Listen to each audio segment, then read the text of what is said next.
नमस्कार दोस्तों, कैसे आप लोग। मैं आज फिर से कुलदीप सिंह चौधरी लेके आया हूँ आपके लिए एक और धमाकेदार वीडियो। जो हमारा जो चैप्टर इतिहास की सीरीज़ में चल रहा था वो था सिंधु घाटी सभ्यता। और सिंधु घाटी सभ्यता में पहले हमने सामाजिक जीवन किससे पढ़ने से पहले एक सामान्य परिचय, हमने एक ब्रीफ देखा सिंधु घाटी सभ्यता का।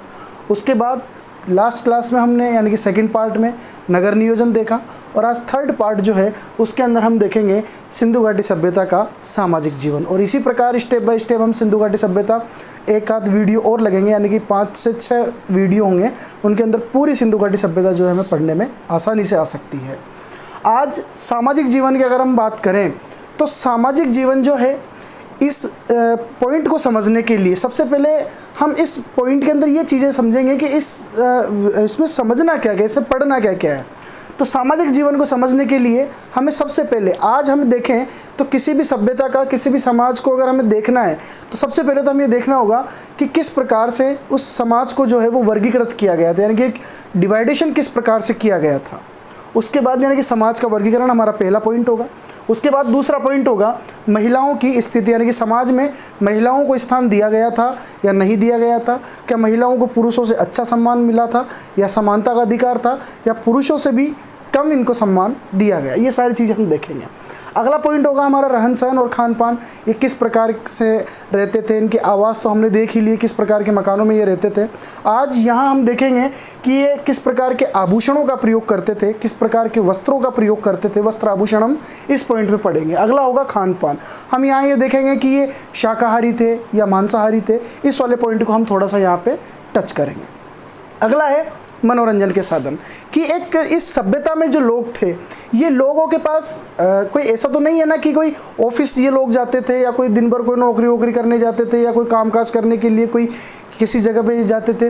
तो ये अपना मनोरंजन किस प्रकार से करते थे। वैसे भी जैसे अभी जो एक क्वारंटाइन चल रहा है, इस क्वारंटाइन के अंदर सबको मनोरंजन करना है तो सबको मुश्किल पड़ रहा है। इसीलिए ये देखेंगे कि आज से 5000 6000 साल पहले इन लोगों ने अपने मनोरंजन के किन किन साधनों को अपने उपयोग में लिया, अपने जीवन में आत्मसात किया। इन सारे पहलुओं को अगर हम टच करेंगे तो जाहिर सी बात है सिंधु घाटी सभ्यता का सामाजिक जीवन जो है हमें बड़ी आसानी से, बड़ी सुविधा के साथ समझ में आ जाएगा। हम यहाँ स्टार्ट करते हैं समाज का वर्गीकरण। यहाँ जो सिंधु घाटी सभ्यता का जो समाज था, इस समाज को हम अगर देखें तो ये लगभग 4 भागों के अंदर इस समाज को डिवाइड किया गया था। यानी कि यहाँ का जो वर्ग विभाजन था, उन वर्गों को 4 वर्गों के अंदर यहाँ पे विभाजित किया गया लोगों को। और उन 4 वर्गों के अगर हम यहाँ देखें स्थिति, तो एक वर्ग जो है उसे हम कह सकते हैं जो सबसे प्रबुद्ध वर्ग था वो था पुरोहित वर्ग। पुरोहित वर्ग जो यहाँ सबसे ज़्यादा विशेषाधिकार प्राप्त वर्ग माना जाता था। दूसरा था पुरोहित वर्ग के बाद में दूसरा वर्ग अगर देखें तो वो था व्यापारी वर्ग, यानी कि व्यापार करने वाले जो लोग थे, व्यवसायी जो लोग थे वो लोग। तीसरे में हम देखें तो यहाँ पे थे योद्धा, यानी कि क्षत्रिय वर्ग के लोग जो समाज की रक्षा में जुटे हुए थे। और चौथा हम देखें तो यहाँ पे एक शब्द हम यूज़ ले सकते हैं, श्रमिक। यानी कि यहाँ हम देखें तो समाज में सबसे ऊपर जो वर्ग था, यानी कि सबसे उच्च वर्ग जो था, उस उच्च वर्ग में तो रखा गया था पुरोहित वर्ग को, यानी कि यहाँ का एक तरीके से हम शासक वर्ग भी समझ सकते हैं। लेकिन चूंकि यहाँ राजतंत्रात्मक शासन प्रणाली के कोई प्रमाण, विशेषता, पुख्ता प्रमाण नहीं मिले, इसलिए हम यहाँ पे कोई राजतंत्रात्मक व्यवस्था की तो बात नहीं करेंगे कि यहाँ कोई राजा हुआ करता था या कोई यहाँ साम्राज्य चलता था। लेकिन फिर भी कुछ एक अवशेषों के कारण, यहाँ से प्राप्त कुछ प्रमाणों के आधार पर हम ये कह सकते हैं कि यहाँ कोई ना कोई व्यवस्था, तो कोई ना कोई सत्ता जो है इस पूरी सिंधु घाटी सभ्यता में व्यवस्था बनाने के लिए या यहाँ पे मैनेजमेंट देखने के लिए कोई ना कोई तो संस्था यहाँ पे स्थापित की गई होगी। क्योंकि इतनी बड़ी जो ये सभ्यता है, लगभग 13 लाख वर्ग किलोमीटर क्षेत्रफल में ये जो पूरी सभ्यता बिखरी पड़ी थी, 3 देशों के अंदर ये सभ्यता बिखरी पड़ी थी। लगभग 3000 के आसपास इसके अब तक साइट्स ढूंढे जा चुके हैं। उन सभी में एक प्रकार के मकानों का बनना, एक प्रकार की सड़कों का मिलना, एक प्रकार की यहाँ पे जो पद्धतियाँ अपनाई गई, जीवन शैलियाँ अपनाई गई, तो ऐसी ऑटोमेटिक ऐसी कौन सी कोई विशेषता तो यहाँ को जिम्मेदार हो नहीं सकती कि ये लोग ऑटोमेटिक अपने जीवन को सुचारू रूप से चला रहे थे। इतना अच्छा इनका ड्राइनेज सिस्टम था, इतना अच्छा इनका अन्न संग्रहण जो बना रखे थे इन्होंने, यानी कि हर तरीके से अगर देखा जाए तो सिंधु घाटी सभ्यता एक बिल्कुल विकसित अवस्था के अंदर जो सभ्यता मानी जा सकती है, उस सभ्यता के रूप में हम देख सकते हैं।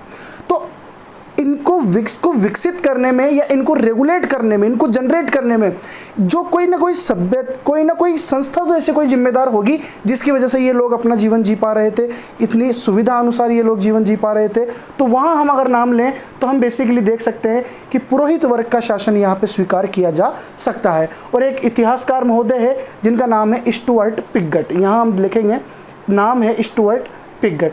और स्टुअर्ट पिगट महोदय ने भी ये माना है कि सिंधु घाटी सभ्यता में जो है सामान्यतः पुरोहित वर्ग का शासन चलता था और पुरोहितों के आदेशों की पालना ही जो है वो सामान्य गांव वाले या नगर वाले जो लोग हैं वो करते थे। अगला है व्यापारी वर्ग। इस व्यापारी वर्ग को और योद्धा वर्ग को यहाँ पे हम जो हैं वो मध्यम वर्ग यानी कि मिडिल क्लास फैमिलीज़ के अंदर हम यहाँ पे रख सकते हैं। तो उच्च वर्ग हुआ, मध्यम वर्ग हुआ, और देखेंगे तो यह सबसे निम्न वर्ग जो है वो श्रमिक वर्ग, मजदूर वर्ग जो लोग हैं, वर्ग के जो लोग हैं, उनको यहाँ हम चौथे पॉइंट्स के अंदर यानी कि निम्न वर्ग के अंदर हम देख सकते हैं। तो समाज का वर्गीकरण हमने देखा कि यहाँ पुरोहित वर्ग, व्यापारिक वर्ग, योद्धा वर्ग और श्रमिक वर्ग जो है वो निवास करते थे। उच्च वर्ग के अंदर हम रख सकते हैं पुरोहित को, मध्यम वर्ग में रखेंगे व्यापारी और योद्धाओं को, और तीसरा जो है कैटेगरी इसके अंदर हम रखेंगे श्रमिकों को। अब यहाँ मैं थोड़ा सा पीछे कनेक्ट ये करना चाहूँगा आपसे कि फर्स्ट पॉइंट के अंदर हमने देखा था, सेकंड पॉइंट के अंदर हमने देखा था, सेकंड पार्ट में नगर नियोजन जब हम पढ़ रहे थे तो नगर के दो भागों को हमने देखा था कि नगर जो है वो दो भागों में बटा हुआ था। एक टीला था वो था पश्चिमी टीला और एक टीला था वो था पूर्वी टीला। पश्चिमी टीले में मैंने आपको कहा था कि उच्च वर्ग के लोग निवास करते थे, इसीलिए इसको उच्च टीला भी नाम दिया गया, और यहाँ जो है वो जन सामान्य निवास करता था, इसीलिए इसको नगर टीले का नाम भी दिया गया। तो यहाँ जो उच्च टीला था, मैंने कहा उच्च वर्ग के लोग उच्च टीले में निवास करते थे, यानी कि उच्च वर्ग कौन सा? पुरोहित वर्ग। यानी कि समाज में जो पुरोहित थे वो पुरोहित इस वाले यानी कि जो पश्चिमी दिशा में जो टीला बनाया गया था इसमें निवास करने वाले उच्च लोगों में पुरोहितों को जो है वो सम्मिलित किया गया था। अब हम यहाँ देखें तो हमने ये भी देखा था कि ये उच्च विशेषाधिकार प्राप्त जो लोग थे इनकी सुरक्षा के लिए एक सुरक्षा प्राचीर बनाई गई, इसीलिए हमने इसको दुर्ग टीला भी कहकर संबोधित किया था। अब बाकी जो मध्यम वर्ग और निम्न वर्ग के जो लोग बचे यानी कि व्यापारी, योद्धा, श्रमिक, किसान, मजदूर, ये लोग जो है वो इस नगर टीले में निवास करते थे। और चूंकि इन विशेषाधिकार प्राप्त लोगों की अपेक्षा इनको ज़्यादा अधिकार प्राप्त नहीं थे, यानी कि पुरोहितों की अपेक्षा यहाँ इन तीनों वर्गों को विशेषाधिकार प्राप्त नहीं थे, इसीलिए ये जन सामान्य जो है वो सामान्य नगर में रहा करते थे और इनकी सुविधा के लिए भी कोई बाउंड्रीज या कोई सुरक्षा प्राचीर का निर्माण नहीं किया गया था, इसीलिए इसको नगर टीला कहा गया था और इसको दुर्ग टीला कहा गया था। उम्मीद है कि ये समाज का जो वर्गीकरण जो चार भागों में दिया गया ये आपको समझ में आया होगा। अब अगला पॉइंट हम देखते हैं महिलाओं की स्थिति। इसके पहले एक बार मैं ये रफ करता हूँ।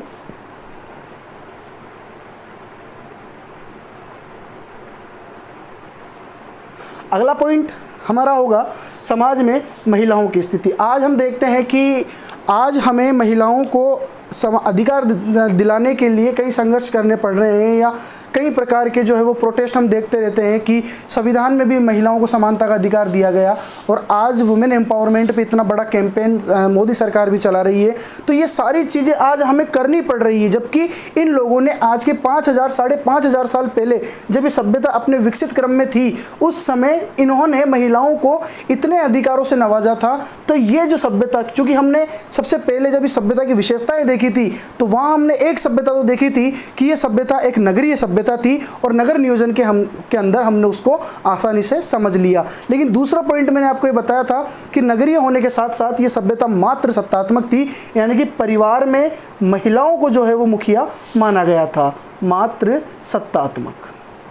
सिंधु घाटी सभ्यता के समाज के बारे में अगर पूछा जाए तो सबसे पहली और सबसे अच्छी चीज़ हमारे दिमाग में ये होनी चाहिए कि सिंधु घाटी सभ्यता का जो समाज था वो समाज मात्र सत्तात्मक था। अब चूंकि भारतीय इतिहास की शुरुआत ही महिलाओं की सभ्यता से यानी कि मात्र सत्तात्मक सभ्यता से होती है, इसीलिए भी जो है वो भारत को माता कहकर पुकारना ज़्यादा जरूरी होता है। तो यहाँ मात्र सत्तात्मक शब्द को हम पुष्ट करने की कोशिश करेंगे। एक ऐसा समाज, एक ऐसी संस्कृति, एक ऐसी सभ्यता, ऐसे परिवार जहाँ पे परिवार का जो मुखिया है वो महिला को माना गया, यानी कि महिलाओं को पुरुषों से भी ज़्यादा अधिकार इन लोगों ने दिए। अब ये जो हमने एक शब्द कहा कि ये समाज मातृसत्तात्मक समाज था, तो इसको पुष्ट करने के लिए हम यहाँ देखेंगे, कुछ उदाहरण लेंगे कि किन चीज़ों से हमें ये पता चला कि यहाँ का समाज मातृसत्तात्मक था। क्योंकि आज दिन तक इनकी लिपि तो हमने पढ़ी नहीं, तो इन्होंने कोई साहित्य ऐसा कोई लिखा हो जिससे हमें ये जानकारी मिली हो। तो जब इनकी लिपि थी लेकिन लिपि पढ़ी नहीं गई, तो जाहिर सी बात है यहाँ से प्राप्त जो पुरातात्विक अवशेष है, यानी कि जो यहाँ से मृद भांड निकले, यहाँ से जो मूर्तियाँ उत्खनन के अंदर निकली या मोहरे जो उत्खनन के अंदर निकली, उनसे ही हमें पूरी सिंधु घाटी सभ्यता की जानकारी मिलती है। और सिंधु घाटी सभ्यता में महिलाओं की स्थिति को देखने के लिए भी हमें पुरातात्विक अवशेषों पर ही जो है वो आधारित रहना पड़ेगा। यहाँ सिंधु घाटी सभ्यता को मातृसत्तात्मक कहने का सबसे बड़ा रीज़न तो ये है कि यहाँ से जो मृण मूर्तियाँ मिली है, मृण मूर्तियों का मतलब ये है कि मिट्टी को पकाकर बनाई गई मूर्तियाँ, यानी कि मिट्टी की जो मूर्तियाँ थी, मृण मूर्तियाँ, उन मृण मूर्तियों में सबसे ज़्यादा परसेंट अगर संख्या के आधार पर देखें तो सर्वाधिक परसेंटेज महिला आकृतियों का मिलता है। यानी कि अगर अदर मूर्तियाँ हम देखें तो 80% मूर्तियाँ तो महिलाओं की मिलती है और बच्चे 20%, उसमें कुछ खिलौने मिलते हैं, कुछ पुरुषों की मूर्तियाँ मिलती है, कुछ घड़े वगैरह मिलते हैं, मृद भांड मिलते हैं, कुछ खिलौने मिलते हैं। तो यहाँ 80% मूर्तियाँ महिलाओं की अगर मिली तो हम ये कह सकते हैं कि समाज में महिलाओं को जो है वो बराबर अधिकार दिया गया था, यानी कि समाज में महिलाओं की स्थिति काफ़ी अच्छी और उत्कृष्ट मानी जा सकती है। अगली चीज़ हम देखें, कुछ उदाहरण देखते हैं कि यहाँ जो महिला थी, इस महिला को जो है वो शक्ति के रूप में भी पूजा जाता था, यानी कि शक्ति के रूप में भी उसकी उपासना की जाती थी और जननी के रूप में भी इसकी उपासना की जाती थी। यानी महिलाओं को शक्ति और सौम्य दोनों ही रूपों के अंदर पूजा जाता था। यहाँ हम देखेंगे तो कुछ उदाहरण देखते हैं। यहाँ पे हम लेते हैं कि एक क्वेश्चन बार बार हमारे एग्जाम्स के अंदर हमें देखने को मिलता है और वो क्वेश्चन है कि सिंधु घाटी सभ्यता में कांसे से बनी हुई नर्तकी की मूर्ति, यानी कि कांस्य नर्तकी की जो मूर्ति है वो हमें कहाँ से मिलती है। क्योंकि महिलाओं के चैप्टर से संबंधित है नर्तकी वाला चैप्टर, इसीलिए हम इसको साथ के साथ यहीं पे एक बार डिफाइन कर लेते हैं।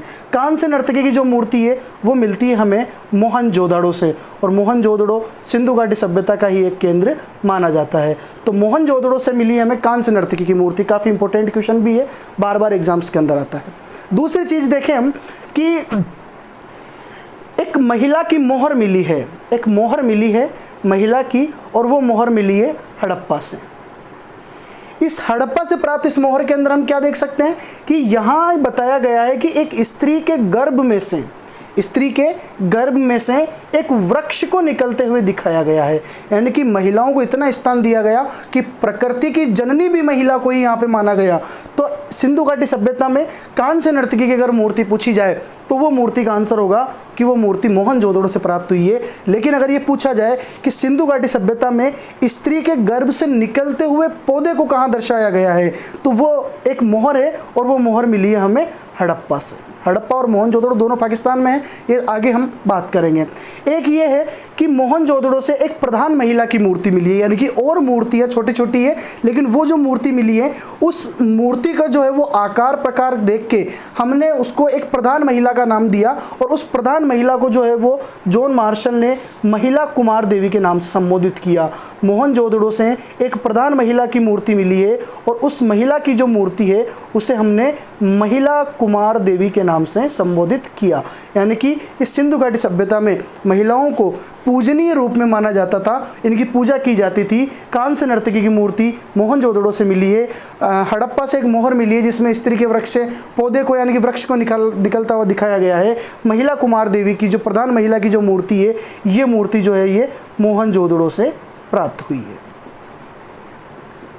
तो महिलाओं के संदर्भ में हम ये देख सकते हैं कि सिंधु घाटी सभ्यता आज से 5000 साढ़े 5000 साल पहले वुमेन एम्पावरमेंट इनका इतना अच्छा था, महिलाओं को इतने अधिकार इन लोगों ने दिए थे कि जो मूर्तियों का निर्माण किया वो मूर्तियां लगभग 80% मूर्तियां महिला आकृतियों की हमें देखने को मिलती है। यानी कि समाज में महिलाओं की जो स्थिति थी आज की अपेक्षा भी काफ़ी अच्छी वहाँ पर मानी जाती है।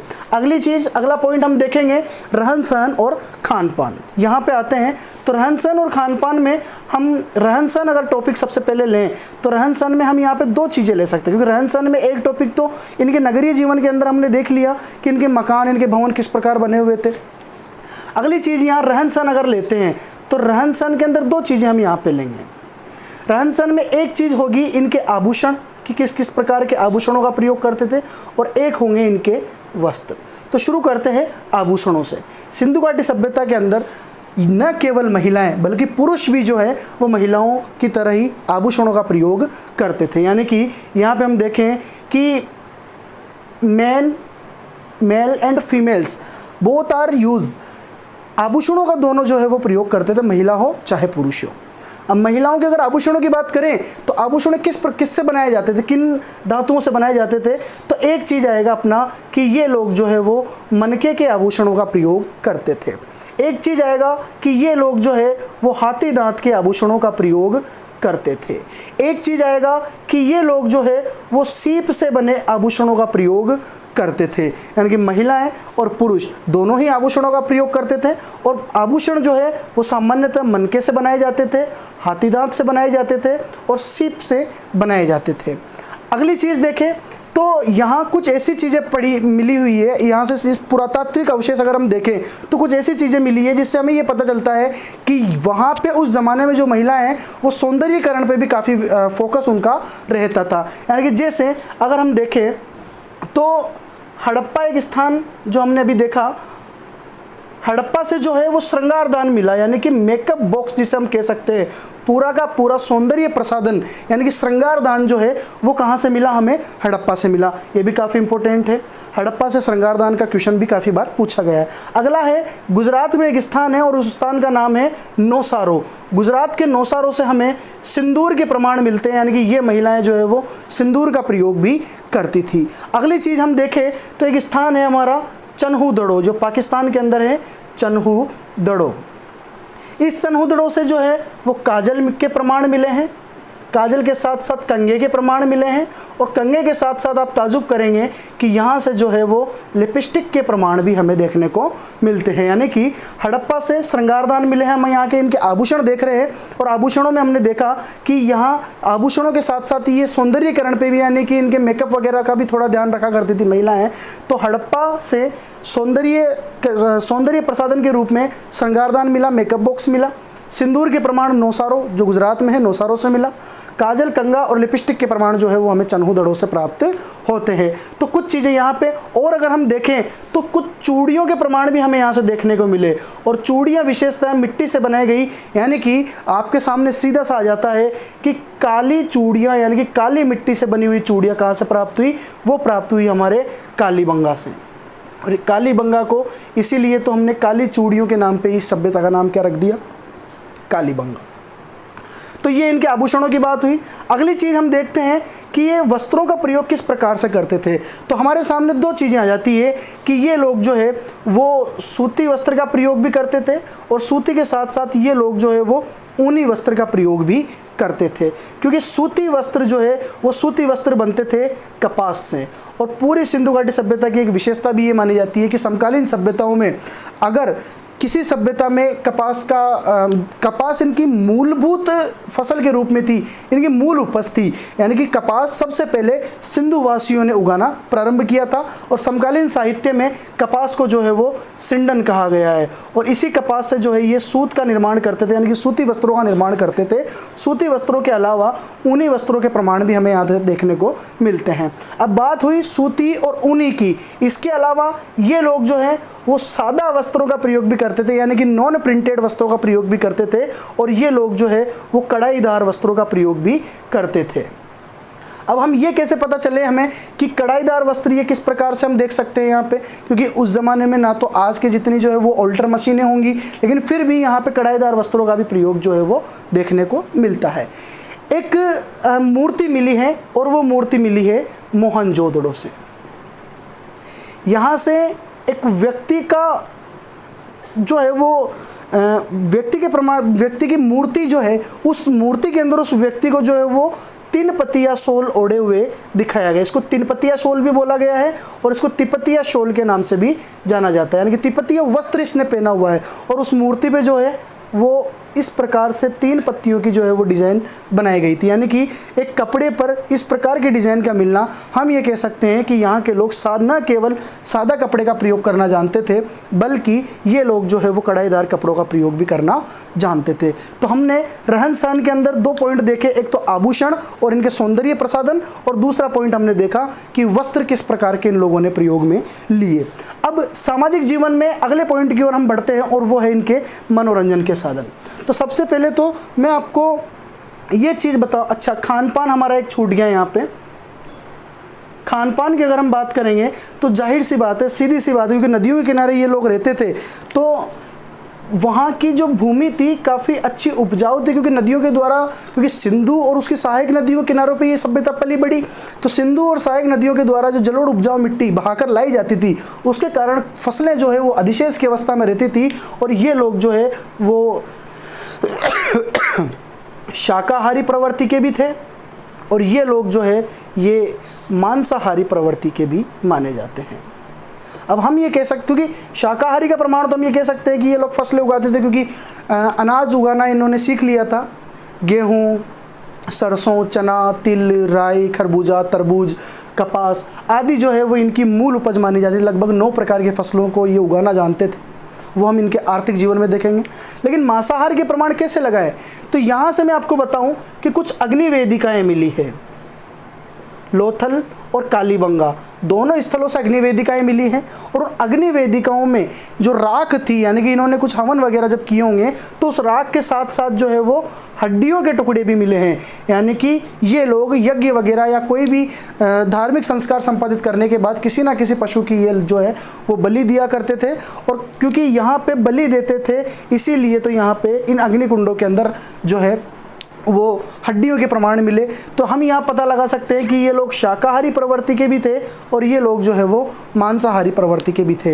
ये लोग जो है वो कथन कारण के अंदर, ये क्वेश्चंस आपके आ सकते हैं, कथन कारण में आ जाएंगे या विशेषताओं के अंदर आ जाएंगे कि निम्न में से कौन सा सत्य है, कौन सा असत्य है। इस प्रकार में शाकाहारी और मांसाहारी आपको याद रखना पड़ेगा। अगली चीज़ हम देखें,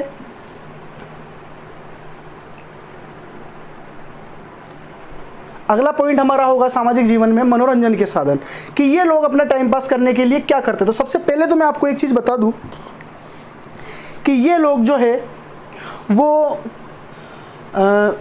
शांति प्रिय लोग थे। सबसे अच्छा शब्द होगा इनके लिए शांति प्रिय, यानी कि समष्टिवादी ये लोग थे, क्योंकि यहाँ पूरी सिंधु घाटी सभ्यता में से न तो कोई हथियार हमें मिला है, नहीं मिला हथियार, न कोई ऐसी कोई नुकीली धातु या नुकीली चीज़ हमें यहाँ से मिली है जिससे किसी दूसरे को जो है वो परेशान किया जा सके या दूसरे को जो है वो नुकसान पहुँचाया जा सके। ये न तो हथियार मिलना और न नुकीली वस्तुएं मिलना, न बाणाग्र वगैरह मिलना, तो ये हमें ये दिखाता है कि ये लोग जो है वो युद्ध प्रिय नहीं थे, यानी कि युद्ध वगैरह में ज़्यादा विश्वास नहीं रखते थे। अपना टाइम पास करने के लिए ये लोग जो है वो कुछ मनोरंजन के साधनों का प्रयोग करते थे, और ये लोग जो है वो शांति प्रिय स्वभाव के माने जाते हैं। यहाँ सबसे इम्पोर्टेंट जो चीज़ आएगी, वो सबसे इम्पोर्टेंट चीज़ एक तो ये आएगी कि यहाँ नुकीली वस्तुएं तो नहीं मिली, लेकिन खेलने के लिए स्टेडियम के प्रमाण जरूर मिले हैं। स्टेडियम, इसकी मैंने पहले भी बात की थी। तो स्टेडियम के प्रमाण जो है पूरी सिंधु घाटी सभ्यता में सिर्फ एक स्थान पर मिले हैं, और वो स्थान है गुजरात में धोलावीरा। धोलावीरा से स्टेडियम के प्रमाण मिलते हैं, इसलिए हम ये कह सकते हैं कि ये लोग जो है वो खेल प्रिय लोग माने जाते हैं। ये इंपॉर्टेंट क्वेश्चन है, स्टेडियम के प्रमाण कहाँ से मिले हैं? धोलावीरा से। इसके अलावा खेलने के लिए इनके मनोरंजन के साधनों के अंदर अगर देखें तो मनोरंजन, ये शिकार करने वाले थे, ये मछली पकड़ के अपना जीवन यापन करते थे, यानी कि मछली पकड़ के अपना मनोरंजन करते थे। इसके अलावा ये लोग जो है वो पशुओं को लड़ाना इनके अंदर एक प्रचलित था, पशुओं की लड़ाई से भी अपना मनोरंजन करते थे। इनको अगर देखें तो इनके अलावा सबसे इम्पोर्टेंट चीज़ हम देखें कि ये लोग जो है वो चौपड़ पासा खेल भी खेलना जानते थे। यहाँ से चेस बोर्ड के प्रमाण भी मिलते हैं, यानी कि आधुनिक शतरंज हम जिसको बोल सकते हैं, या हम ये कह सकते हैं कि जिस प्रकार आज हम वर्तमान में लूडो गेम खेलते हैं, उस प्रकार का एक गेम चौपड़ पासा इन्होंने उस ज़माने में इसकी खोज कर ली थी, और चौपड़ पासा खेल खेल के ये लोग अपना जीवन यापन या अपना मनोरंजन के साधनों के रूप में उसको प्रयोग में लेते थे। तो आज हमने सिंधु घाटी सभ्यता का सामाजिक जीवन देखा, और सामाजिक जीवन को हमने 4 पॉइंट पॉइंटों के अंतर्गत पड़ा समाज का वर्गीकरण जो 4 भागों में था। यहाँ व्यापारी वर्ग भी था, पुरोहित वर्ग भी था, योद्धा वर्ग भी था, किसान श्रमिक मजदूर वर्ग भी था। दूसरी चीज़, महिलाओं की क्या स्थिति थी? चूँकि ये सभ्यता एक मात्र सत्तात्मक सभ्यता थी और महिलाओं की काफ़ी अच्छी समाज में स्थिति मानी जाती है, और इसका प्रमाण हम ये देख सकते हैं कि सिंधु घाटी सभ्यता में जो मृण मूर्तियाँ हमें उत्खनन से प्राप्त हुई है, उन मूर्तियों में सबसे ज़्यादा संख्या अगर देखी जाए तो महिला आकृतियों की है। कांस्य नर्तकी की मूर्ति का सवाल आए तो वो आंसर होगा मोहनजोदड़ो, और एक ऐसी स्त्री जिसकी मोहर में उसको उसके गर्भ से वृक्ष को उपसते हुए दिखाया गया है, उसको हमने नाम दिया उर्वरता की देवी, और वो मोहर हमें मिली है हड़प्पा से। अगली चीज़ हम देखें रहन सहन, तो ये लोग जो है रहन सहन के अंदर हमने देखा कि आभूषणों का प्रयोग पुरुष भी करते थे, महिलाएं भी करती थी। हाथी दांत और सीप इन मन के इनके आभूषण बनाए जाते थे। सौंदर्य प्रसाधन यानी कि श्रृंगार पेटी जो है वो हड़प्पा से मिली है। काजल कंघा लिपस्टिक के प्रमाण जो है वो चनोदड़ों से प्राप्त हुए हैं। सिंदूर के प्रमाण जो है वो नौसारों से मिले हैं। इसके बाद इनका हमने देखा कि ये कपड़े जो है वो सूती कपड़े भी पहनते थे, ऊनी कपड़े भी पहनते थे, सादा कपड़े भी पहनते थे, कढ़ाईदार वस्त्र भी पहनते थे। मोहनजोदड़ो से एक मूर्ति मिली है और उस मूर्ति में एक बाबा को यानी कि एक मनुष्य को 3 पत्तियों की डिजाइन वाली एक कपड़े, एक वस्त्र यानी उसको हम शॉल कह सकते हैं, कंबल टाइप का, उसको पहने हुए दर्शाया गया है। खान पान में ये लोग शाकाहारी भी थे और मांसाहारी भी थे, क्योंकि अग्नि वेदिका से कुछ हड्डियों के प्रमाण मिले हैं, यानी कि आधा पका हुआ मांस के प्रमाण यहाँ से मिले हैं। मनोरंजन के साधनों में हमने देखा कि ये लोग युद्ध प्रिय नहीं थे, ये लोग शांति प्रिय थे। स्टेडियम के प्रमाण पूरी सिंधु घाटी सभ्यता में एकमात्र स्टेडियम के प्रमाण मिले हमें धौलावीरा से। इसके अलावा यह लोग शिकार करते थे, मछलियाँ पकड़ते थे, पशुओं को आपस में लड़ाते थे। इसके अलावा सबसे मुख्य खेल जो है वो था इनका चौपड़ पासा। चौपड़ पासा आधुनिक लूडो या आधुनिक शतरंज के रूप में हम ले सकते हैं।